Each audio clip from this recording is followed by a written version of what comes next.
YouTube. Good morning, afternoon, evening, night, whenever you're watching this, from wherever you're watching this. Jags to Riches, James Peters, thank you so much for your time. Special episode today. Quite a bit going on in the NBA right now, especially with our Boston Celtics. Robert Williams, the playoffs, number one seeding on the line tonight with the Miami Heat game. In the world, there's a lot going on. Health and safety, Will Smith slapping Chris Rock. But today, I am joined by a good friend of mine and someone who now it is my third time working with. We are trying to bring it full circle as this gentleman joined me during the off season on my third video ever.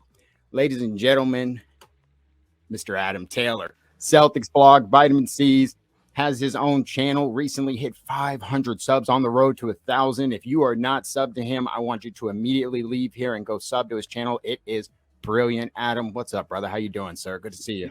Yeah, I appreciate the intro, man. I'm doing well. I've been a little bit MIA on YouTube. I've got a few other things going on at the moment with the writing I'm doing, and I'm trying my Instagram. I'm kind of super focused on there at the moment, but I'll soon come back onto YouTube and try and start building that back up.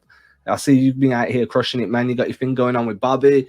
You're doing wonderful things over here, man. It's always a pleasure to be joining you. Thank you so much, man. I do appreciate that. And quick history lesson. I know a lot of you all are, familiar with the channel and have been here from the beginning, but like I said, my first time ever on a camera was with Bobby. I then did 2 solo episodes. My next time on was with a guest, Mr. Adam Taylor. That was back on September 9th. To give you some context, the season didn't start till the 20th of October. So this was pure off-season mode. He was the first guest I ever had on the channel. He then, 2 months later, the 19th of November, is the first guest me and Bobby ever have on our Trust the podcast on Celtics Corner. At that time, Celtics were sitting at an 8-8 record. Los Angeles Lakers game was that night. Just to give you an idea, that first time we ever spoke, like I said, being that it was off season, we spoke about camp battles, Aaron Neesmith, Josh Richardson, Smart versus Schroeder. And the big one was Rob versus Al. Trust the podcast. We got into a lot of Ime Udoka predictions, seedings. Obviously, can Tatum and Brown play together? Marcus Smart as a true point guard. But before we really get going anywhere, I think that we need to just start with, and a lot of people might not remember this. I think I even surprised Adam with it a second ago. The first time we ever were on camera together, again, September 9th, I am almost positive Mr. Taylor was the first to ever mention the double big lineup of Al versus Rob. We were talking, my question to him was, who would you prefer, Rob versus Al starting? And he was like, well, what about them starting together? And then he goes into this whole breakdown. And yeah, I'm all for it, dude. I'm of the camp where I know double big lineups last year were a nightmare, but I'd like to see certain plays where you've got Al Horford and Robert Williams running a horn set. So you've got the vertical spacing of Rob Williams driving down to the hoop, and then you've got the perimeter spacing of Al Horford popping, run some dribble handoff actions to get Rob Williams into the short roll and start developing his secondary playmaking from the post, or ask him to pull up for that mid-range. There's a world where you can use both of these guys together, and it's not the same as Tristan Thompson and Daniel Tice. This is a completely different animal. The point you just made actually strengthens the whole TPE thing too, as far as bringing in an additional front court, because I'm with you. I think that having that duo, think back to Aaron Baines and Al Horford and the success they had at times, a few years back together in Boston. And you're right. I think Tristan Thompson and Daniel Tice put a sour taste in everyone's mouths, guys. But these, like you said, are two completely different animals. I would love to see them I think that they can get run together and it would be successful for all the reasons you named. And it's just fascinating how a few weeks later, everyone is covering it. Obviously, I bring that and I say that to say this. Adam recently, tragedy struck. High times recently for the Celtics, 22 out of the last 26 game. We go from 10th seed play-in to the first seed. But one of that double big that we mentioned, Robert Williams, suffered a meniscus tear. Early reports, he could be out anywhere on a good best case, could be 4 to 6 weeks. what was your initial thoughts, when you got the news? I know it must have been devastating. And then just moving forward, I mean, what does this impact the team moving forward for the playoffs right around the corner? Yeah, I mean, for the first thing was I was like, yo, this is the second year in a row Rob's gone down just before the playoffs, right? He had that turf toe injury last year, came back. I think he played 2 of the playoff games against the Nets. I might be wrong, it might be 3. But he was gone for a hot minute there too, and he did come back by the end of the first round. Obviously, it was a little bit late. And my first thoughts were like, the way everybody reacted shows you how much Rob's improved as a player this year, right? Because he goes down last year and everybody's like, yo, it's a blow, but it's manageable. Goes down this year. And then, like, my social media feed was very much the season's over. And I'm like, man, if you look at the difference, the juxtaposition between last season and this season, that shows you how much he's improved. And you have to like kind of give him credit for staying healthy as long as he has this year, being as impactful as he has. In terms of the team, for me personally, I think things are more difficult. Like the road's obviously going to be a lot more bumpy now, but I don't think it's a season. It's definitely a season altering in terms of the difficulty, but I don't think you're compounded to a first round loss. I still think that Daniel Tice is a capable deputy. One of the things I wrote about on Monday, Tuesday, the 29th of March, was how Daniel Tice is very self-aware. He's not going to come in and try and give you a Robert Williams understudy. He's not going to be there thinking, I need to block shots.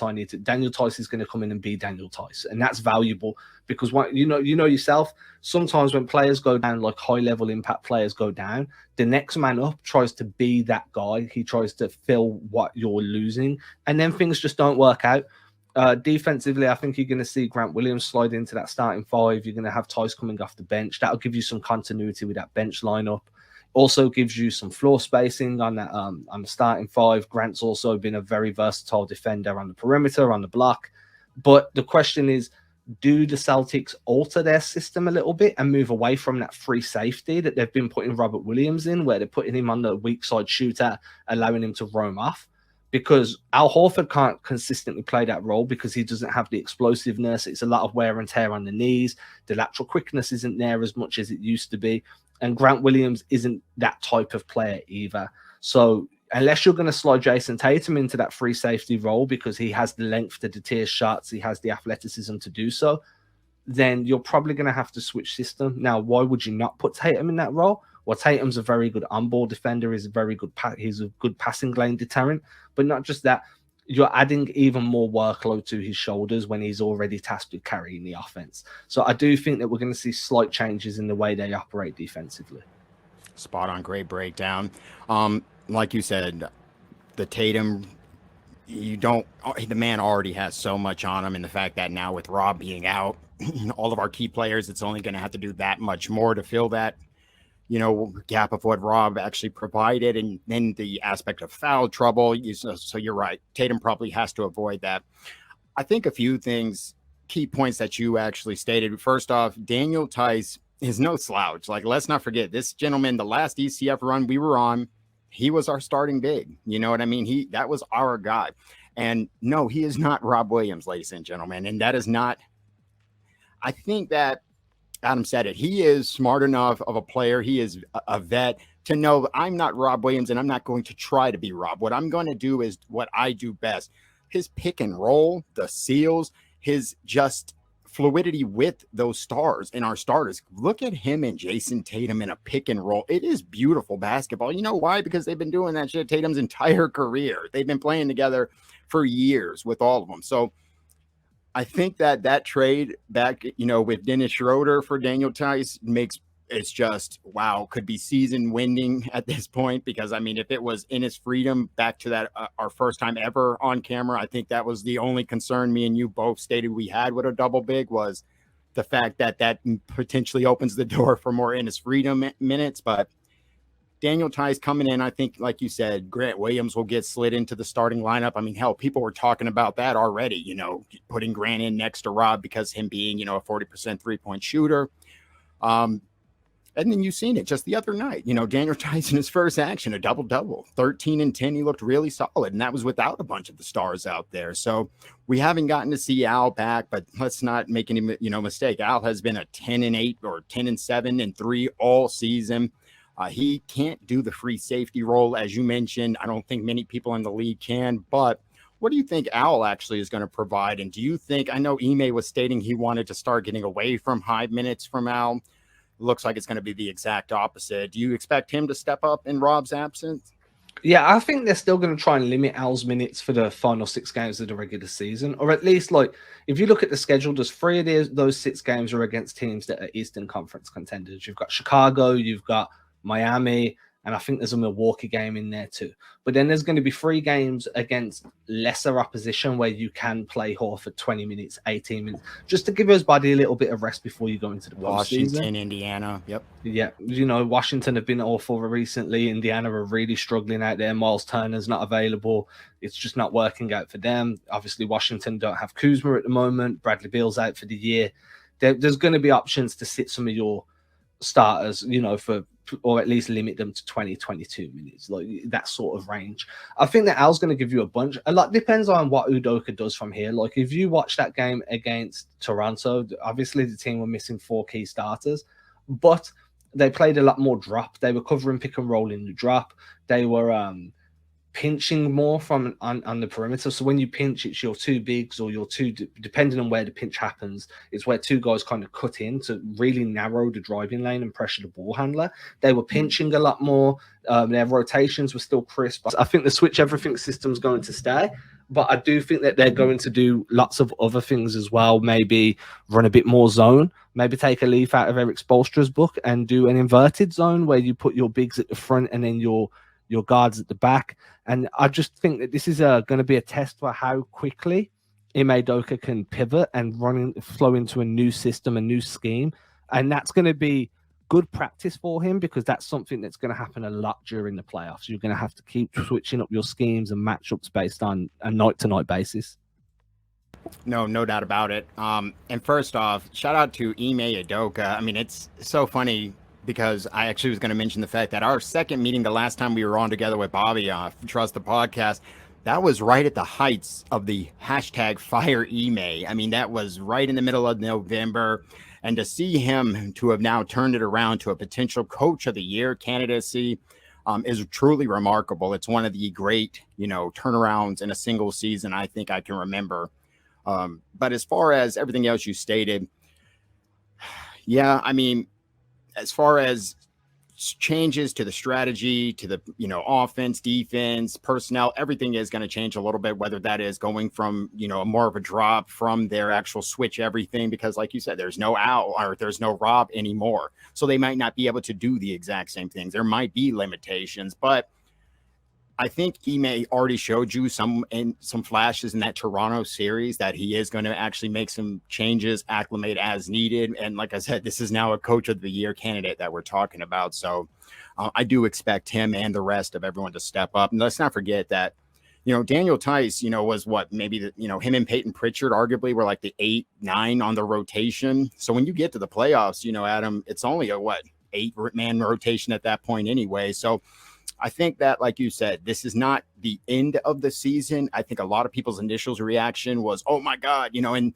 you said it. That statement alone, shows the importance of Mr. Williams. You're talking about a defensive player of the year caliber player, at the bare minimum in all defense, so he will be greatly missed.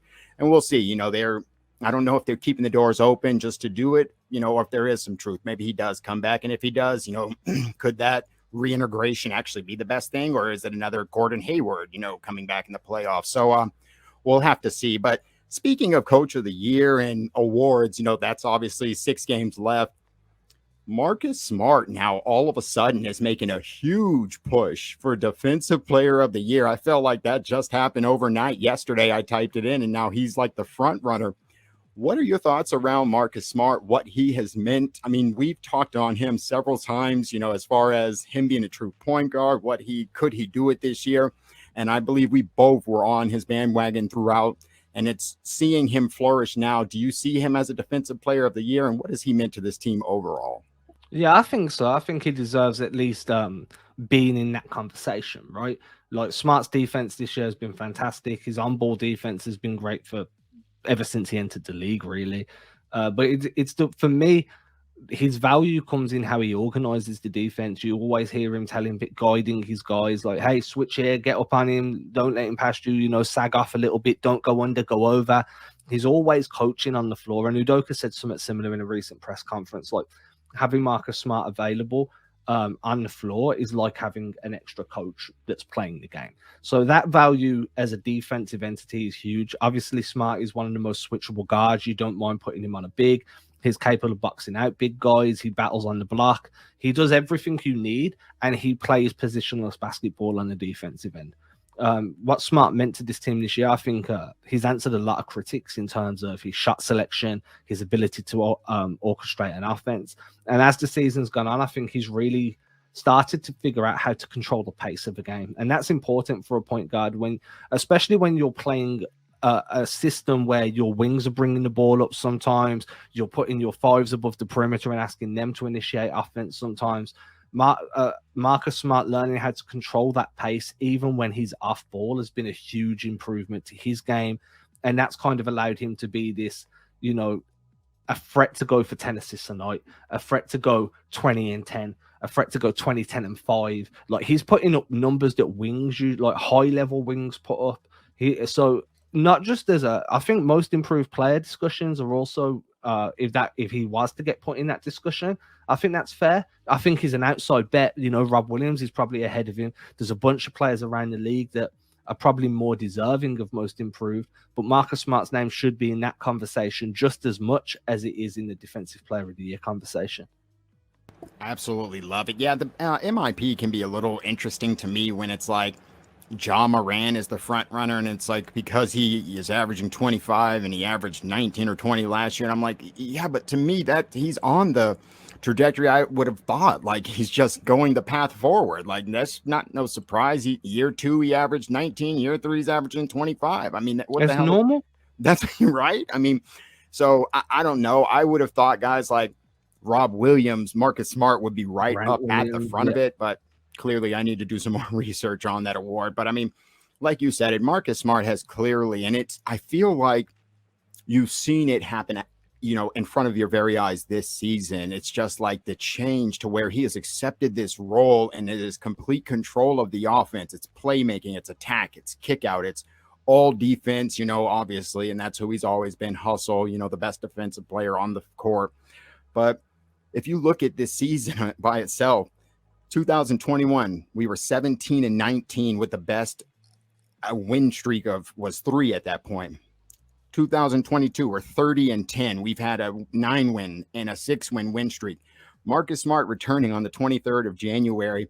It just to me seemed like that is when that switch happened for him, coming back from that injury, and he has not, looked back ever since. I'm so proud of what he's been. I'm thinking back again, and forgive me, much love to my man and co-host B Smooth Bobby, but I'm thinking back to our podcast when Bobby is telling us that he would take Schroeder over Marcus Smart any day of the week as a starting point guard. Lord have mercy, Bobby, that didn't age too well. I would take Dennis Schroeder as my point guard over Marcus Smart any day of the week.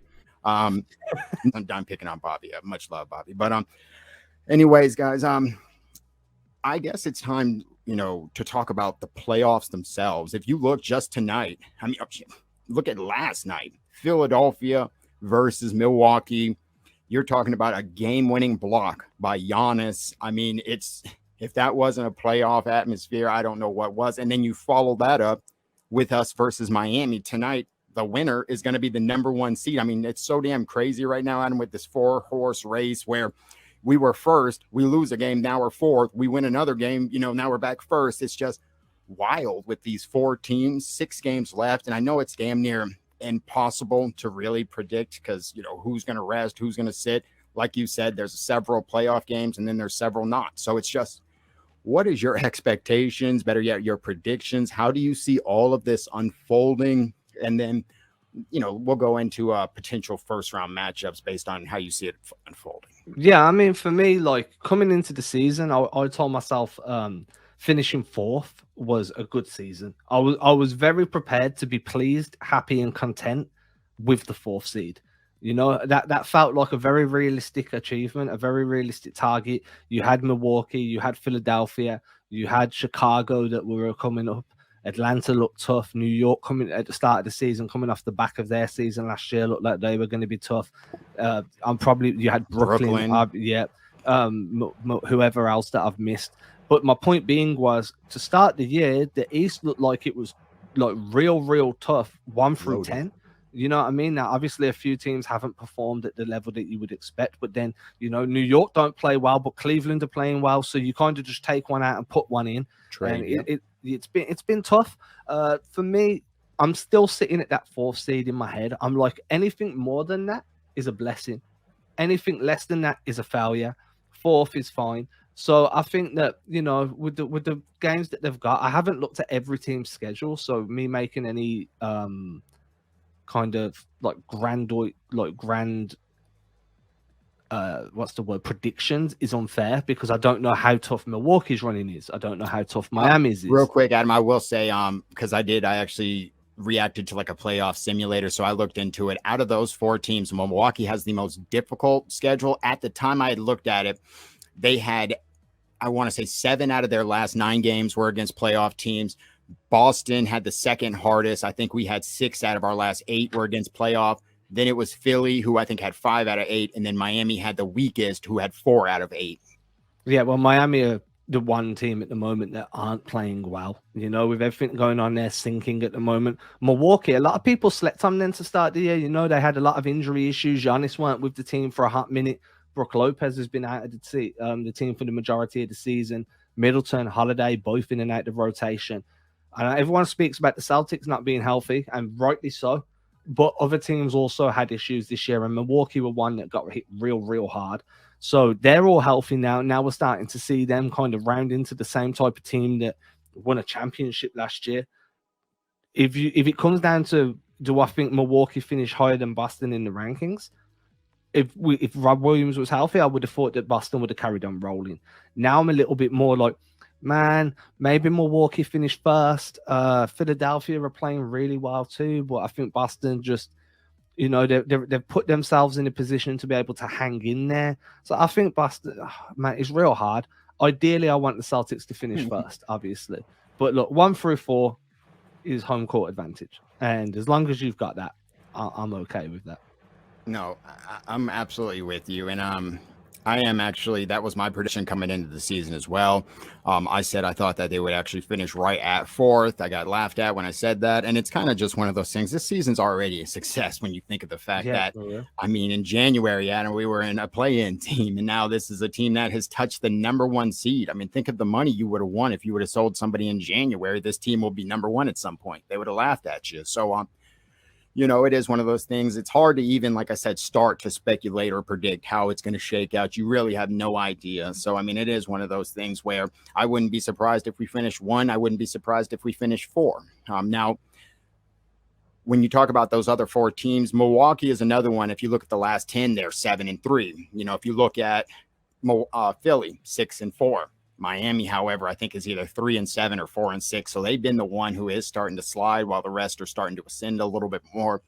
If you finish in the 1 or 2 seed, you potentially risk playing Brooklyn in that opening round, depending on if they finish 7 or 8, if they win that opening play-in game. If you finish 3 or 4, it's more like a Chicago or Toronto series, depending. How do you feel about that? I mean, obviously, Ime said we are worried about wins, not seedings and all of that. I mean, but should they have a little bit of a closer eye, especially like with Rob out, like you said it? I was predicting them to make the damn finals at bare minimum, the ECF, you know, shit, a week ago with Rob, but now it's like, can they even get out of the second round depending on matchups? It's a whole different ball game now. But as far as should they have a closer eye on that 1st or 2nd seed or 3rd or 4th? I mean, my outlook's always been the same. If you want to be a champion, then you have to be able to beat whoever is in front of you. Now, if we're going to define this team based on where they get to in the playoffs this year, if that's how we're defining success, which is a fair way to define that success, then yeah, they need to be cautious of who they face in the first round. Because if you go against Brooklyn without Rob Williams, odds are that you're going to get cooked in within 7. and then you're going home early. That obviously has ramifications on the like, you know, does Jaylen Brown and Jason Tatum, are they going to accept a second first round exit? Is that going to mess with the camaraderie in the locker room, the belief in Udoka? You know what I mean? I think that everybody had accepted, hey, we just drew a short straw because Rob was out, you know? But for 2 years in a row, that's going to have been a similar short straw last year. But the thing is, last year you didn't have Jaylen Brown in that series. This year you will, touch wood. So I don't think that coming up against Brooklyn is a surefire, like, nail in the coffin. You know what I mean? At the end of the day, Brooklyn are going to have the best player in that series in Kevin Durant. And I don't care what anybody says. Jason Tatum is on an ascension towards superstardom. Kevin Durant is Kevin freaking Durant. Yeah, don't even have that argument. I think that, you know, when you look at things in terms of Brooklyn's defense and how they struggle to stop guys, if you look at how Boston will limit everyone not named Kyrie Irving and Kevin Durant, you know, I think that there's still an opportunity for success there. How do you slow down Nick Claxton? That's going to be a question. You know, am I concerned about LaMarcus Aldridge? Not really. Am I concerned about Blake Griffin? Not really. Patty Mills worries me a little minute. Yeah, Seth Curry worries me a little bit too. Ideally, if I had to rank it, like, you know, potential first round opponents being Brooklyn, Boston, Brooklyn, Chicago, Toronto, and we'll throw Cleveland in there just for shits and giggles. Yeah, the Nets are the team I want to face the least. Do you know what I mean? Ideally, your first round matchup. When Rob was healthy, I had Cleveland as my ideal first round matchup. I changed that a little bit now. I think Chicago is probably my ideal first round matchup. I think Boston match up really well with Chicago without Rob Williams, because Chicago don't really have any explosiveness at the 5 anyway. It's just a bit of a better matchup for Daniel Tice, Al Horford, Grant Williams. I'm not scared of Toronto in the slightest. It took their starting 5 basically to overtime to beat the team's second and third unit. So I'm not concerned. Toronto have got a lot of length, a lot of size. They're very good disruptors, is what I like to call them. They disrupt everything you're trying to do. But Jason Tatum will cook those fools. Jaylen Brown will cook those fools. So I'd go ideally Chicago. If not Chicago, then Cleveland. If not Cleveland, then Toronto. If not Toronto, then Brooklyn. That would be my tier of who I want the most versus who I want the least. Man, what's so funny too is NBC Sports, that playoff simulator I mentioned earlier, they actually had the only team us losing to, now this is obviously pre-Rob's injury, was Chicago. They had Chicago beating us in 6. They had us beating Brooklyn in 5, Toronto in 5, Cleveland in 7, and then they had Chicago beating us in 6. So here's a thought exercise I like to do, and I know that it's not like it. Real life basketball doesn't work the way this thought exercise does. Matchups don't go positional anymore, so it's not guard. But let's work out who has the. I've done this on my podcast recently. Let's work out who has the advantage based on each position. Yeah, matchups. Yeah. So assuming Lonzo Ball's not healthy, because he hasn't been healthy most of the year, right? And it's Kobe White as your starting 1, or whoever else they've got. So you've got, let's say, Kobe White for argument's sake. Marcus Smart versus Kobe White. Who has the matchup there? It's going to be Marcus Smart. If it's not White, it's the Damusu or the rookie, and it's still Smart. Either way. Damusu's had a great year, but he's not at Marcus Smart's level. Then you've got Zach LaVine at the 2. So it's Zach LaVine or Jaylen Brown. Now, I've got this down as a tie because I think both of them excel in different areas of the game, but their impact is quite comparable. So you've got a tie there. So you've got the Celtics have the advantage at the 1, a tie at the 2. Then you go to the 3 where it's going to be DeMar DeRozan versus Jason Tatum. I think, you know, the Celtics take that. You go to the 4 where it's going to be Patrick Williams versus versus Grant Williams. Yeah. Now, that one to me, you know, when it was Patrick versus Al, I had Al kind of coming out on top because Williams has missed most of the season. He's still young. He's raw. I think it's more of a tie when it comes to Patrick versus Grant, because Patrick has the athletic ability, he has the physical tools. Defense, so we'll call that a tie. And then you've got the 5 where the Celtics were, where it would be Nikola Vucevic versus Al Horford. And I think Vucevic probably wins that, to be fair. It's funny too. Versatile. They had Vucevic in that you know, in the simulator, they had him as the leading scorer of that series at about 28 a game. Like they had him basically as the X factor in that series, and the reason why they beat us in 6. So then you say Vucevic is there. So now you've got the Celtics have got the advantage at the point guard and small forward. So the 1 and the 3. There's a tie at the 2 and the 4, and Chicago have an advantage at the 5. When you go to the 6th man, it's going to be Alex Caruso versus Derek White. Ooh. You know what I mean? I think Derek White is a more complete player, but I think Alex Caruso is a more impactful player, and I lean on impact.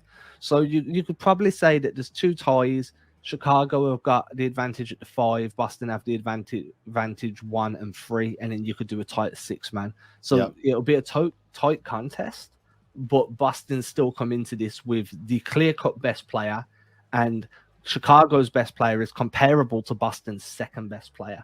You know what I mean? So I feel like it's still a winnable series, but that's a 7-game series in my opinion. I do agree. And not to mention, and no disrespect, I think DeMar's been fantastic this season, but we've seen him in the past in the playoffs, and I think we still need him to prove something to us because, I mean, he really has not had some of the best playoff moments in his past, but you know, big fan of DeMar. He's done excellent this year. He's, you know, right in the top, 7 of the MVP, several clutch game-winning shots, but he's not Jason Tatum. I mean, Jason Tatum has essentially ascended into that superstardom this year. I know we both mentioned this would be the season that he basically had to prove to us taking that step from the star to the superstardom, and I felt like we have seen him ascend in the last, month and a half or so, and I agree. I think that's a tough series. I think it goes 6 or 7, but I don't see us losing to them. In fact, I don't think we lose in the first round against any of those matchups. Now, there could be potential tough ones now, especially, Brooklyn now with Rob out. But until we get to round 2, where we would probably meet either Philly or Milwaukee, depending on how shit shakes, that's when it gets a little interesting. Just because I was watching that game last night, man, and it's like you've got Joel Embiid on one side, and you've got freaking Giannis, and like you said, Lopez and Bobby Portis is who having a career year, and then you've got Portis, Allen, Covington, all 40% three-point shooters. Oh, by the way, with Drew Holiday and Chris Middleton. I mean, it's just a very interesting, as far as the size and, their superstars being, obviously big dominant players and us not having Grob. I think that is when it gets interesting and where we could see a little bit of trouble round 2. Yeah, I mean, the plan for Giannis is always going to be the same, right? You try and build that wall. What I do take, I take solace in the fact that Al Horford has always played Giannis well. Really good. Yeah, same as Embiid. I think that Al Horford is very, very adept at limiting Giannis, limiting Embiid. Now, obviously, when I say limiting, you can't stop these guys. They're at the level they are because they're an unstoppable force. All you can do is look to limit those around them and make that one player beat you on his own. I think that's a lot. Caliber, yeah, dude. I think it's a lot easier to do that against Philadelphia. I think Philly are heavily reliant on a 1-2 punch, and everybody else is just there to make up numbers. Yep. You know what I mean? Tyrese Maxey's been great this year. He's clear-cut their third option right now. True. Tobias Harris is their fourth. But the touches are going to dramatically decrease because it's going to be the Embiid and Harden pick and roll. If you can contain that pick and roll and force them to play outside of that 1-2 punch, I think there's going to be a lot of areas you can exploit against. Yeah, they can get in trouble there. Yeah, exploit the hell out of them. And then on offense yourself, Embiid's going to have to play drop. I think Harden's an underrated defender. Maxey's a great defender. Feibel's a great defender. Shake Milton's a good defender. Oh, yeah. But, if you can penetrate that first line of defense and start manipulating Embiid's positioning, there's going to be a lot for you around the rim. And in that mid-range, there's going to be a lot of kick-out opportunities. So Philly concern me a lot, but I think you can talk yourself into a very competitive second-round series against Philly. Milwaukee, on the other hand, Dun. I think that's when Boston go out. That's a tough one, man. I agree. To me, I'm not as concerned with Philly. I think that, again, that would be a slug heavyweight fight, but I see us prevailing in that one, to be honest with you. I really do. However, Milwaukee scares the shit out of me. I just think they are so beautifully built. They're obviously the champs. They've just gotten healthy. Everyone outside, they've got arguably the best player in the world. And then outside of him, they've got 2 other all-stars. And then outside of that, everyone else is a damn 40% three-point shooter. It's just that's a really good team, and hopefully we can see them in the ECF opposed to round 2. I mean, I think that comes down to hopefully Brooklyn winning their opening series as well. But we'll see. Final things. There's 2 things before I let you go. Let me get your predictions. How do you think when it's all said and done, where do you see the Celtics ending this season? Where do I want? Okay, I'll do where I want them to end his finals, champions. Where I see them ending, all depends on how seeding shakes out. Anything from a second round finish to a final, to a conference finals exit. I think that's a realistic expectation. You know, depending on how seeding shakes out, you could drop out in the second round, but you could also drop out as a conference finalist again. You know, I think it's anywhere between those two. I think there's quite a large scope there because of all the unknowns. And then what was the other question you had? So, and then, because it is something that we get asked all the time as far as, you know, who should they target this offseason, and, you know, who can they bring in? Should they bring in Zach LaVine and this and that? And I know if you follow me on Twitter, it's something I've actually reached out to you and Mr. Keith Smith, and I've asked straight up. It's like, I've looked, I'm not a salary you know, I'm not an expert, but from what I see, it doesn't really look like there's too many moves that they can potentially do. It looks like everyone pretty much, except for like those guys at the base of the, you know, rotation and roster, are on the books for the next year. It's not until the following year when Al comes off, but could you just clarify that? What kind of moves do they have, or what kind of players could they be targeting? I mean, Al Horford's contract is partially guaranteed for like 14.5 mil. Now, that doesn't mean that his full contract value is off the books. That means if you trade him away, you know, you can trade him for as little as 14.5 mil as salary filler, so he becomes more attractive. If he's on the team after the guarantee date, the full value of that year comes into play. It's about 23 million, or if I'm not mistaken, maybe a little bit more. Excuse me. When you look at the salary, like, you know, Keith Smith's the better guy to ask about this. I'm not a cap guy. They project to be a mid-level exception type team, you know, that area. If you do want to add someone valuable there, Otto Porter, is it Otto Porter Jr. from Golden State? Yeah, he's available. Now he'll be coming onto the free agent market. Now, Kyle Anderson, your boy. I think Kyle Anderson gets more than the mid-level though. Most likely. You know, but if you want to go after like a Porter Jr. or a Malik Monk, both going onto the free agency market, you could probably talk yourself into potentially acquiring one of them with a mid-level exception. Now, what would Porter Jr. would rather go to Boston, where that's an upcoming team, rather than the Warriors that are slowly sliding because of their age? Probably. And I think he fits very well. You know, he's a good high-level defender, can hit the free. Malik Monk's another option. He's come off the bench for LA this year. Both are mid-level up guys. If you want to go for someone like Kyle Anderson, you've got your TPEs there. If the front office are willing to go into the tax, you can do something with your TPE, send out low-level money, bring back Anderson. It'd have to be... See, it might have to be a sign and trade, at which point I don't think Boston do it, because that'd hard cap you, and then they'd have to get under the hard cap. So maybe not. Maybe you try and get him on a 1-year rental on a mid-level exception, but I doubt it. So it's going to be that type of Otto Porter, Malik Monk type of guys available at the mid-level that makes sense. And obviously there's always ways of opening up a little bit of cap space to go after a Kyle Anderson, but it involves moving on from Al Horford. And in my personal opinion, Al Horford has been that good. You should eat that final year of the contract because of the impact he gives you on the floor. Not to mention, I'm also at the point where he plays out that final season, and then he maybe signs on for another year or so at a discounted team friendly. And then if you got him as your third or fourth front court rotation, still mentoring and grooming Rob Williams for another season or two, I think that's excellent. Not to mention, it's actually 27, so you would have 27 mil coming off the books. And I think even though that, Tatum, Brown, Smart, everyone's money goes up a little bit, I think they will have like 21 to 24 million available that season.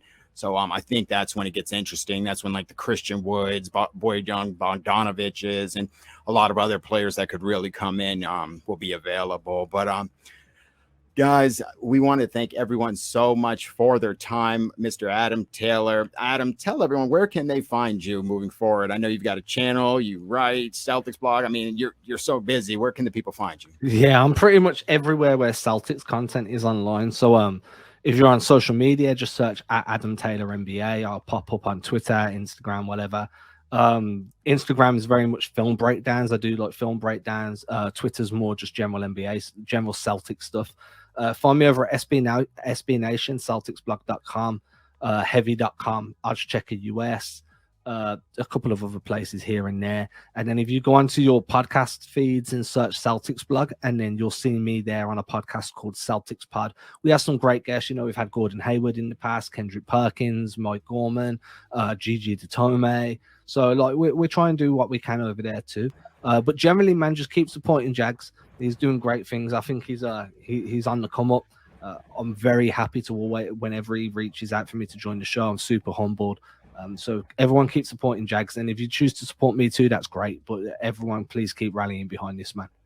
I really appreciate that, and don't let him fool you guys. This is a guy that him and Bobby, 99.9% of everything I have learned have been from them. I've offered to pay them. They refuse. They are as good as men off camera as they are on camera.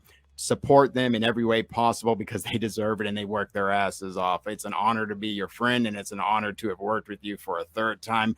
We'll have to get together in the actual off season when all the drama and things start to shake out, because then it truly will be a whole full year and a full circle. But Adam, it's always a pleasure, brother. I appreciate you. Yo, pleasure's all mine, man. Pleasure's all mine. Thank you very much. Take care, guys. We will be back tonight. Miami Heat, Boston Celtics, #1 seed on the line. I'm sure both of us will be dropping. All of Adam's information and socials will be down in the description, so follow him there because there'll be some great content coming at the conclusion of this season and playoffs. Take care, guys. Thank you.